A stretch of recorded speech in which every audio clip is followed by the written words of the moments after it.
El siguiente programa puede ser visto por el público familiar, apto para todas las edades. No contiene escenas de sexo o violencia.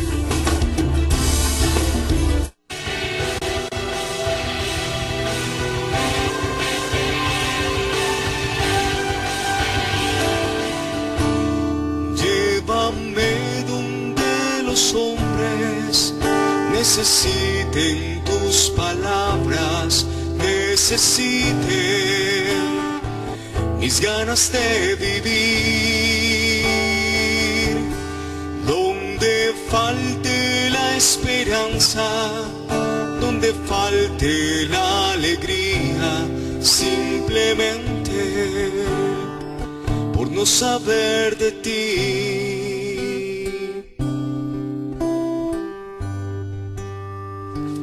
Qué bendición, estamos de nuevo aquí en nuestro programa Avivando el Fuego. Qué bueno estar cada 8 días aquí como todos los jueves a las 10:30 de la noche en nuestro programa Avivando el Fuego. Qué alegría y qué gozo hoy compartir la dimensión social de la iglesia. Ese es el tema que vamos a tratar y ese es el tema que vamos a profundizar. Y hoy tenemos un invitado especial. Está con nosotros Monseñor Juan Carlos, obispo auxiliar de la ciudad de Cali. Qué bendición, Monseñor. Bienvenido. Qué bueno que esté con nosotros en esta noche. Padre Rodolfo, a ti muchas gracias por tu invitación. Un saludo muy especial a todos los televidentes. Qué bueno poder compartir este espacio espiritual, este espacio de reactivación y de reanimación en la fe y llenarnos de la gracia y la misericordia de Dios, como siempre podemos compartir cada jueves aquí para avivar el fuego del Señor. Y para iniciar este programa vamos a salir ahora con una pequeña nota que nos ayude a entrar en este tema de la realidad social en la que vivimos. Vamos con esta nota y ya volvemos para seguir avivando el fuego.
Aquí en Avivando el Fuego, la realidad social, la dimensión social de la iglesia. Cuánto sufrimiento y cuánto dolor hay en nuestra nación, cuánto sufrimiento y cuánto dolor hay en nuestra ciudad. Y nosotros los cristianos no podemos ser indiferentes ante esta realidad. Ahí dice una canción muy conocida, que la guerra no me sea indiferente. Yo no puedo ser indiferente frente al dolor del hermano, frente al que está a mi lado. Si mi cristianismo es auténtico, no puede ser simplemente una relación en una dimensión solo con Dios. Los maderos de la cruz no es uno, son dos. Mi relación horizontal, pero mi relación vertical. Esas dos partes, mi vertical con Dios y horizontal con el hermano. Dice San Juan en su epístola: yo no puedo decir que amo a Dios a quien no veo, si odio a mi hermano a quien veo, si soy indiferente frente al hermano a quien veo. Mi hermano, si tú y yo somos auténticamente cristianos, tenemos que preocuparnos por esta situación que vive el hermano, las circunstancias que están a nuestro alrededor. Por eso hoy tenemos esta gracia de compartir con Monseñor Juan Carlos, que ha sido subdirector de la pastoral social a nivel nacional.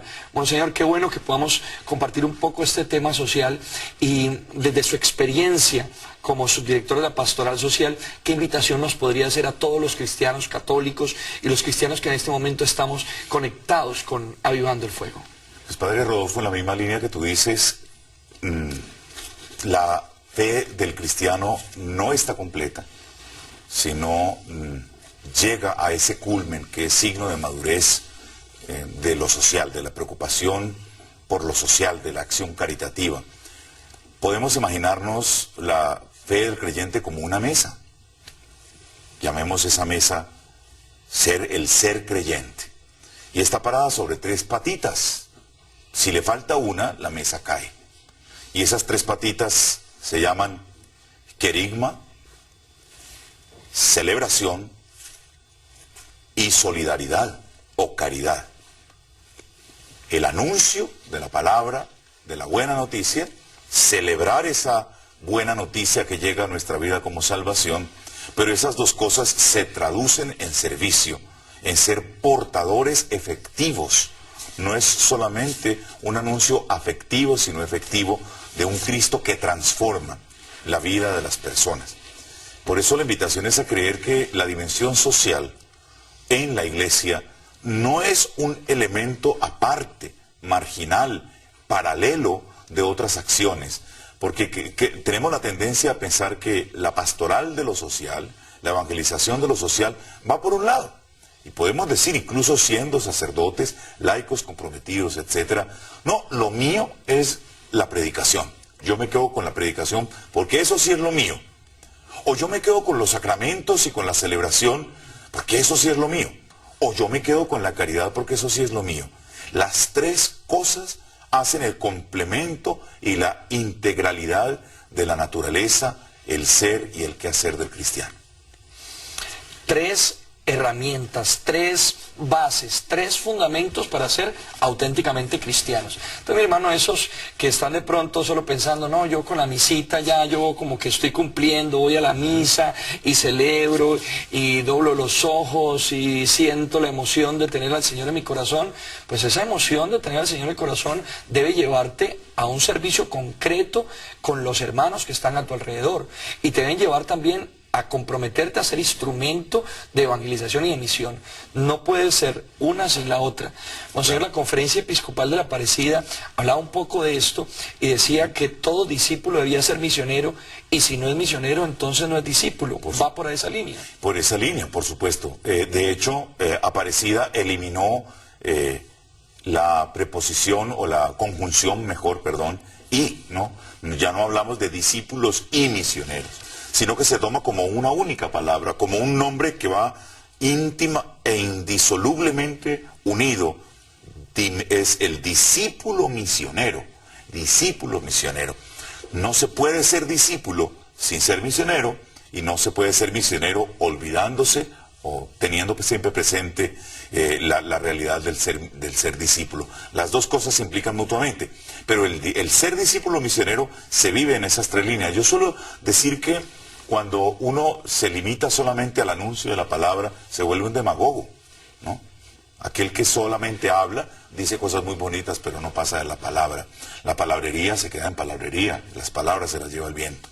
El que se queda solo en lo celebrativo, en el sacramentalismo, en las acciones devocionales o de piedad, se vuelve, lo digo con mucho respeto, un misticón, ¿no? Siempre encerrado allá en la iglesia, rezando, sintiendo cosas muy bonitas, con los ojos cerrados, de rodillas, con los brazos abiertos, pero totalmente desentendido de lo que lo rodea. Y el que se queda solamente en la acción caritativa, olvidándose de las otras 2 dimensiones, se vuelve un activista. No, es el equilibrio y la armonía de las 3 cosas las que hacen a un verdadero y auténtico cristiano como Jesús. Porque Jesús no solamente vino a hablarnos y a traernos un mensaje, sino que ese mensaje lo tradujo en celebración, nos compartió y nos dejó celebraciones como la Eucaristía misma, haciéndose él mismo Eucaristía, pero también se hizo servidor y particularmente de los más necesitados. El Concilio Vaticano II, Monseñor, nos habla en la Lumen Gentium de la importancia de no tener una espiritualidad desencarnada, y a veces podemos caer en este error y entonces decir, pues yo no mato a nadie, yo no robo, yo soy como bueno, yo voy a misa, yo rezo el rosario, ya con eso estoy cumpliendo. Y hoy la palabra del Señor, el texto bíblico de hoy, nos invita a remar mar adentro, a salir de la orilla. Nos podemos quedar acomodados, como dice Monseñor usted, en esa mística, en esa devoción, y no ser capaces de ir a un mar más profundo. Jesús nos está invitando, y hoy a través de este programa se les está ingeniando, y con esta bendición de tener al obispo auxiliar con nosotros, es el hecho de que debemos remar mar adentro. Dios nos está llamando a comprometernos más. No basta simplemente con ir a la Eucaristía los domingos. Inclusive la Sacrosanto Concilium, en el Concilio Vaticano II, dice que la Eucaristía no agota, aunque es el culmen de nuestra fe, el centro y culmen de nuestra fe, no se agota la vivencia cristiana solo en la Eucaristía. Y el Papa Benedicto decía una frase que es bien interesante, y es que la Eucaristía no termina con la bendición, sino que ahí comienza. Por supuesto, y si nosotros miramos los orígenes de la misma Eucaristía con Cristo, pero las primeras comunidades cristianas tenían una vinculación íntima entre lo que celebraban y lo que luego vivían. De hecho, la reserva del Santísimo Sacramento en los tabernáculos tenía esa finalidad caritativa, de visitar al enfermo, de ir al enfermo y llevarle a Jesús, ¿no? De compartirles no solamente la presencia sacramental de Cristo, sino también compartirles con su presencia fraterna al Cristo que se hace cercano, al Cristo que les acompañaba en su tragedia o en su sufrimiento. Y creo que para nosotros como creyentes también tiene que significar eso. Yo suelo decir que lamentablemente a veces ciertas expresiones, ciertas traducciones del latín a nuestras lenguas han empobrecido el sentido de la liturgia. Y al finalizar esta exhortación, o más esta palabra con la cual despedimos a nuestros fieles, suele de pronto enviar un mensaje errado, ¿no? Podéis ir en paz. Y a uno le queda como que ya estuve en misa, entonces me voy tranquilo. Ya cumplí. Pero resulta que en latín se dice ite missa est. Misa viene de misio, de envío. Y lo que significa es, ya pueden irse, ahora ya están enviados. Lo que han recibido, compártanlo, vívanlo, llévenlo y enriquezcan al mundo con aquello que Dios les ha regalado en este encuentro. Entonces, ite missa est es más que un váyanse tranquilitos, es, a ver, váyanse comprometidos a transformar el mundo desde lo que acaban de recibir en este encuentro. Qué bendición estas palabras, Monseñor, porque nos invita, trayendo a colación también, nos invita a lo que está diciendo la Iglesia hoy a través de nuestro Papa Francisco. Hagan lío, vayan a la periferia, tienen que ir a transmitir el mensaje con ayudas concretas, con servicios concretos. Hoy nos dice el texto del Evangelio, rema mar adentro. Y no solo porque Dios lo manda, no solo porque el Papa lo manda, no solo porque la Iglesia a través de nuestros pastores lo manda, sino también porque es fuente de bendición para nosotros. Hay una oración que me gusta mucho, Monseñor, que es la de San Francisco de Asís, que dice, no busques ser amado sino amar, no busques ser perdonado sino perdonar, no busques ser comprendido sino comprender. Y esta partecita es muy impactante, porque dando es como recibo. Cuando uno es capaz de dar, en realidad recibe. Y el libro de Hechos de los Apóstoles dice que hay más alegría en dar que en recibir. Usted que trabajó en la conferencia episcopal y que trabajó en la pastoral social, ¿cómo podemos de una u otra manera hablar un poco de la alegría de dar? Porque es que es una alegría servir, es una alegría dar. Recibe uno bendiciones a través de ello. Por supuesto, uno experimenta en la acción caritativa de la Iglesia que cuando se hacen todos estos trabajos de la pastoral social, es más lo que uno recibe que lo que da. Se pueden hacer muchas actividades y hoy en día cada vez con todos los recursos científicos que se tienen, con los proyectos tan técnicamente elaborados, incluso con los recursos que se reciben, pues cada vez los proyectos son más complejos. Además hay exigencias de los organismos internacionales en la manera como se deben ejecutar los proyectos. Todo esto está complejizado. Sin embargo, más allá de todo eso, la principal riqueza la recibe uno de la gente. Aprende uno más de las personas que encuentra ya en la simplicidad de vida, lecciones de actitudes de personas que están en medio de su sufrimiento pero no pierden la capacidad de sonreír, que se alegran con el gesto más sencillo, y que incluso cuando el profesional va a acompañarles quizás con una estrategia, por poner un ejemplo, psicosocial, de recuperación de una tragedia como el fenómeno de la niña en el 2011 que nos tocó acompañar muy fuertemente. Sin embargo, después de todos los argumentos que puede llevar un profesional, una sola frase de un campesino, desde su sabiduría, de la simplicidad, termina por desmontar cualquier argumento y dejar la principal y mayor enseñanza ahí. Entonces creo que aprendemos más, recibimos más de lo que damos. Ahora bien, Eso no significa que no vayamos dispuestos a dar. Pero yo creo que también el dar tiene que ir acompañado de un respeto profundo por aquellas personas a las que se llega. No, yo no llego pleno de conocimientos, pleno de recursos, de mercados, de colchones, qué sé yo, de tantas cosas. Yo llego con la apertura a saber que hay personas con las cuales debo construir también un camino, acercarme con respeto al otro. El ejemplo nos lo dio Jesús. Jesús siempre se acercó con un profundo respeto a aquellos que para los demás no valían, ¿no? A la adúltera, al pecador público, al publicano, al leproso, que todos rechazaban y le ponían una campanita, ¿verdad?, para que tuviera que anunciar que ahí iba el leproso. Jesús se les acercaba viendo no las apariencias, sino mirando su corazón. Monseñor, y usted ha tocado un tema que es muy interesante, y es el hecho de que la caridad debe también ser organizada. Porque la caridad organizada da la posibilidad de poder ser más eficaz en ella. Y la caridad organizada me lleva también a saber que yo no estoy por encima del otro. A veces cuando vamos a servir y lo vamos a hacer de una manera personal, creemos que estamos, yo que le doy la comida, yo que le doy... No, vamos a recibir. Nosotros tenemos una experiencia muy bonita. Aquí está Laura también con nosotros en esta noche, que es coordinadora de la dimensión social entre los jóvenes. Tenemos una experiencia muy bonita con hermanitos que habitan en la calle, y a veces va uno allá a trabajar con ellos y en realidad no va a dar, va a recibir. Sí. Yo no sé qué rico, Laura, que nos cueste, le cuente un poquito, Monseñor, cómo ha sido esa experiencia, que cuando uno da en realidad recibe. Es increíble cada vez que vamos a hermanitos de la calle, los servidores, todo lo que las personas nos pueden dar, todo lo que en sus palabras, en lo que reflejan, podemos conocer y aprender de Jesús. Es increíble darse cuenta de que muchas veces nos quejamos y sentimos que nuestra vida tiene muchos problemas, y llegar allí y darnos cuenta de que somos realmente afortunados y de que realmente Dios nos ama mucho y que tenemos mucho por dar aún en nuestra pequeñez. Y el ir al contacto con el hermanito, uno recibe enseñanza, recibe aprendizaje y recibe también la gracia y la misericordia de Dios. Pero quisiera que profundizáramos un poco, Monseñor, eso de la caridad organizada, porque hay mucha gente que cauteriza su conciencia dando una monedita en la esquina. ¿Qué podemos decir para todas estas personas que en este momento nos están viendo y dicen, no, yo soy muy caritativo, yo soy muy social porque yo doy monedita en la esquina? No confundamos la caridad con la limosna. Caridad no es simplemente hacer limosna. Recordemos que caridad es simplemente sinónimo de amor. Caritas caritatis, en latín, traducido a un buen castellano, no es caridad, es amor. Amor. Entonces la caridad va mucho más allá, es mucho más profunda y toca a la integralidad del ser humano. Caridad no es lástima. Caridad no es dar de lo que me sobra.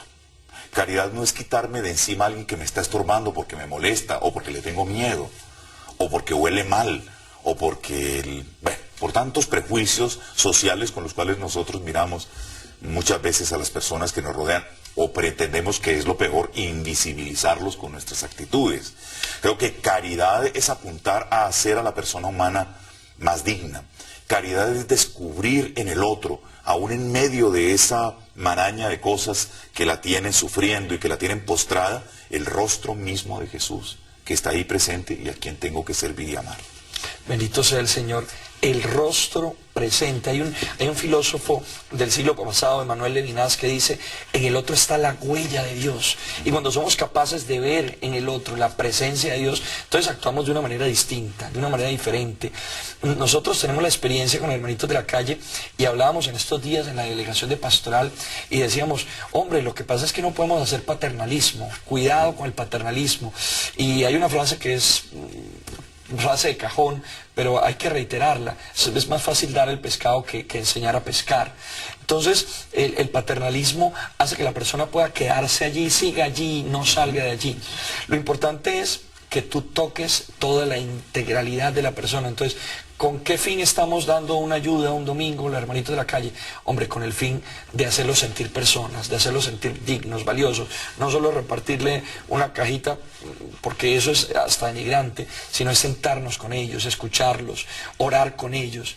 Y lo bonito es, desde esa experiencia, que muchos de ellos han ido saliendo de esa realidad de sufrimiento, de esa realidad de dolor, porque el fin no es darle comida, el fin no es hacer un trabajo paternalista, el fin es dignificarlo y lograr que él por sí mismo, en la presencia de Dios, pueda salir.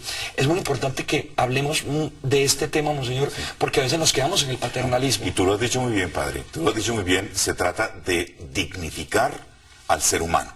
Por eso una de las primeras metas de la acción caritativa de la Iglesia es la promoción de la persona humana. Y promoción es sacarla de una situación de postración a una situación en la cual sea reconocida como sujeto, protagonista de su propia historia, pero también actor y partícipe de la sociedad, protagonista también de la historia social, que cuente en el tejido social. Entonces no se rescata solamente al individuo en cuanto individuo y se lo reintegra como persona, sino también que se lo reintegra como miembro de una sociedad, en la cual empieza a contar, a la cual le empieza a aportar. La promoción humana es importante. Es importante el tema de los derechos humanos. Es que no estamos haciéndole un favor a la persona que está sufriendo. Estamos restituyéndole un derecho que la misma sociedad le ha quitado. Los derechos humanos, los derechos fundamentales. Pero también viene el tema de la formación. La promoción incluye la formación, capacitar a las personas para que aprendan a salir de esa situación. Porque cuando los miramos con compasión, de cierta manera, hoy en día en la acción social se habla de acción con daño. Por buscar un bien terminamos haciéndole un daño a la persona, porque la mantenemos en ese estado de postración. Estamos alimentando un status quo, ¿cierto? El status quo del que quiere y le conviene seguir siendo como está, porque ahí le va a llegar todo y nunca va a salir bien. Eso pasa cuando damos la monedita en la esquina, monseñor. Por supuesto. La persona se queda allí. Y resaltaría una frase que usted ha dicho, monseñor, porque es muy interesante, y es que nosotros no estamos haciendo favores, porque es que a veces pensamos, yo que soy tan bueno, yo mejor dicho, soy tan bueno porque yo doy el mercadito. En realidad, si eres tan bueno, la palabra del Señor, ¿qué dice? No dice que somos administradores, nosotros no somos dueños, no somos propietarios. San Pablo dice, ¿qué tienes que no te haya dado Dios? Todo lo que tienes es de Dios. Por lo tanto, lo que somos administradores, y en teología decimos administradores de las realidades temporales. Y el Señor va a pedirnos cuentas. Bueno, tú cómo administraste mi viña, tú cómo administraste los bienes que yo te di. Y una forma de administrarlos bien es darles un uso adecuado, equilibrado, equitativo de las bendiciones que Dios nos ha dado. Porque a veces nos quedamos como dueños y señores y pasamos por encima de los demás y creemos que estamos haciendo favores. En realidad no estamos haciendo favores, estamos cumpliendo el mandato del Señor y estamos cumpliendo la misión a la que hemos sido llamados, que es amarnos unos a otros como Dios nos ha llamado. Yo quisiera que no se pierda el llamado que tú hacías a resaltar el tema de que la pastoral social o la acción social o la dimensión social de la evangelización tiene que ser organizada. Un esfuerzo aislado, por ahí dicen que una golondrina no hace verano, ¿no? Entonces a veces los esfuerzos aislados se quedan en el aire, se pierden. Pero cuando somos capaces de concitar fuerzas, de aunar fuerzas, de sentarnos a pensar cómo responder, porque recuerden que hay una metodología en la acción social que se llama ver, juzgar y actuar. Sentémonos a mirar con ojos de fe, porque no es mirar de cualquier manera, es mirar con los lentes de la fe esa realidad que nos rodea. Luego también discernir en el espíritu cómo podemos responder a esa realidad, desde los talentos y capacidades que todos tenemos, porque a veces uno puede decir, es que yo no tengo plata. No tienes plata, pero tú eres, por ejemplo, eres abogado, y puedes ser asesor en términos de derechos a una persona, o eres docente, y puedes enseñarle a alguien a leer y escribir, o tienes cualquier capacidad, no necesariamente material, pero tienes un saber, tienes una experiencia, tienes capacidad de convocatoria, conoces otras personas a las que puedes convocar. Entonces, es organizarnos y trabajar juntos. Cuando se aunan fuerzas apuntando a una meta, el impacto es mayor, ¿no? Y qué importante que nosotros tengamos esa caridad organizada, monseñor. ¿Cómo pueden las personas que dicen, yo quiero ayudar, pero yo no sé cómo? Qué bueno que se acercaran ¿a dónde? A la parroquia, a la pastoral social, porque es que a veces por hacer lo que hacemos es desparramar. En realidad terminamos haciendo daño, aunque tengamos un sentido positivo, un deseo de cambio, un deseo de ayuda, de servicio, terminamos desparramando. Y a veces aunamos esfuerzos. Hay personas que piden en esta esta parroquia, luego piden esta señora, luego, y en realidad lo que estamos es alcahueteando, alcahueteándole el vicio, alcahueteándole la actitud o la acción negativa que tiene. ¿A dónde se puede dirigir a alguien que nos esté viendo en este momento y dice, hombre, yo sí quiero ayudar, yo quiero realmente ser ese instrumento de bendición para muchas personas y actuar con caridad? ¿Cómo hacemos, monseñor?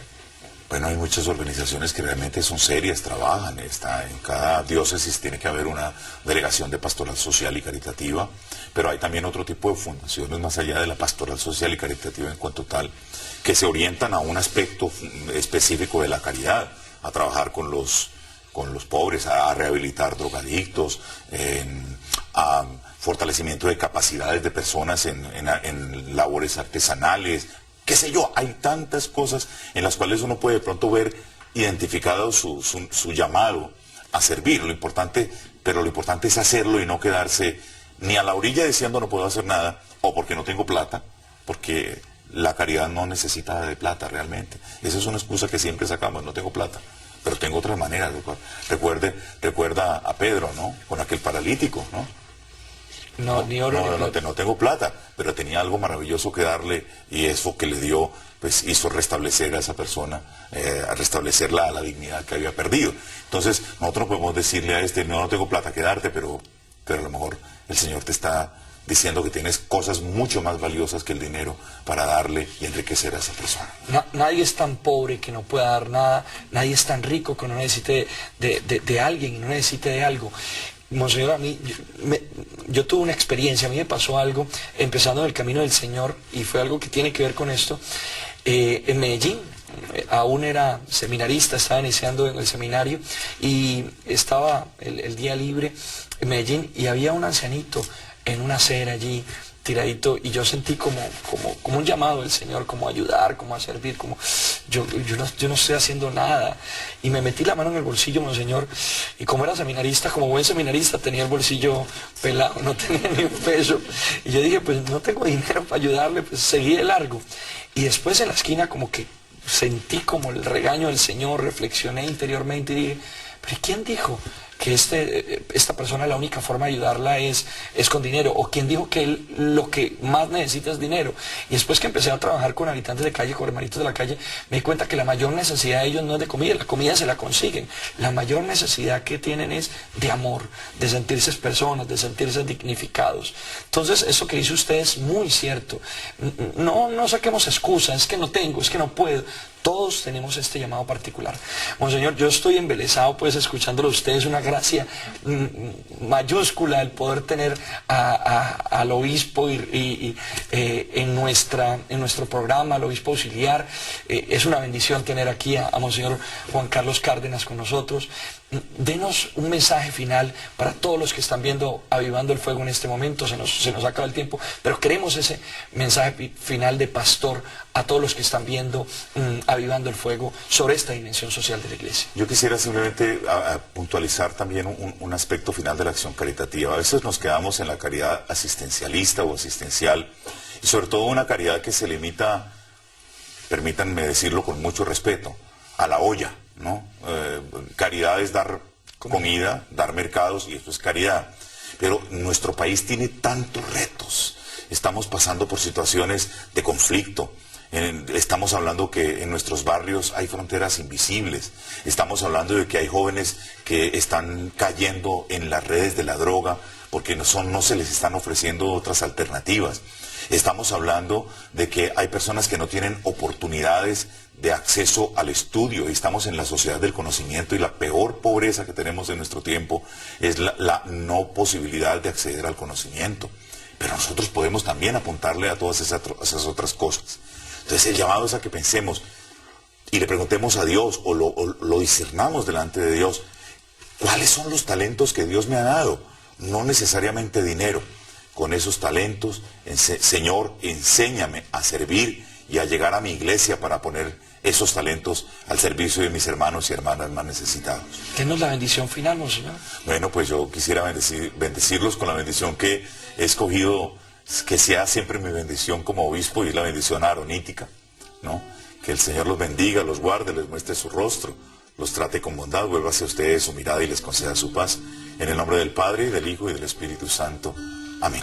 Nos vemos mañana en la Renovación Carismática. Tenemos la Eucaristía del Sagrado Corazón, primer viernes de mes a las 8 de la mañana. Y como siempre, jueves y sábados a las 5:30 de la tarde. Dios le bendiga.